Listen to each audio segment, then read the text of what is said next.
हमारे देश में विदेशी कंपनियों को भारत में व्यापार करने की अनुमति ना के बराबर थी, और अनुमति थी भी तो हमारे देश में कई ऐसी नीतियां थी जिसके कारण विदेशी व्यापार हमारे देश पर निवेश करने से कतराती थी। तो उसी को सुधार करने के लिए ही 1991 में जो नीति अपनाई गई, नई आर्थिक नीति अपनाई गई, उसमें था वैश्वीकरण।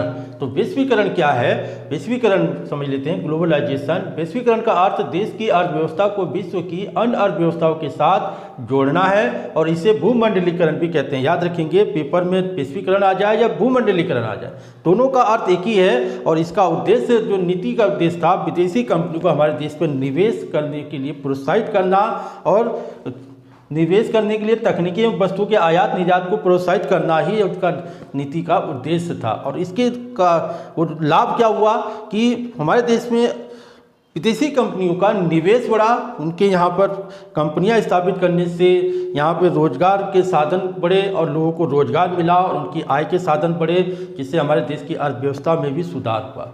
तो वैश्वीकरण हमारे देश की अर्थव्यवस्था को सुधार करने के लिए बहुत ही महत्वपूर्ण रहा।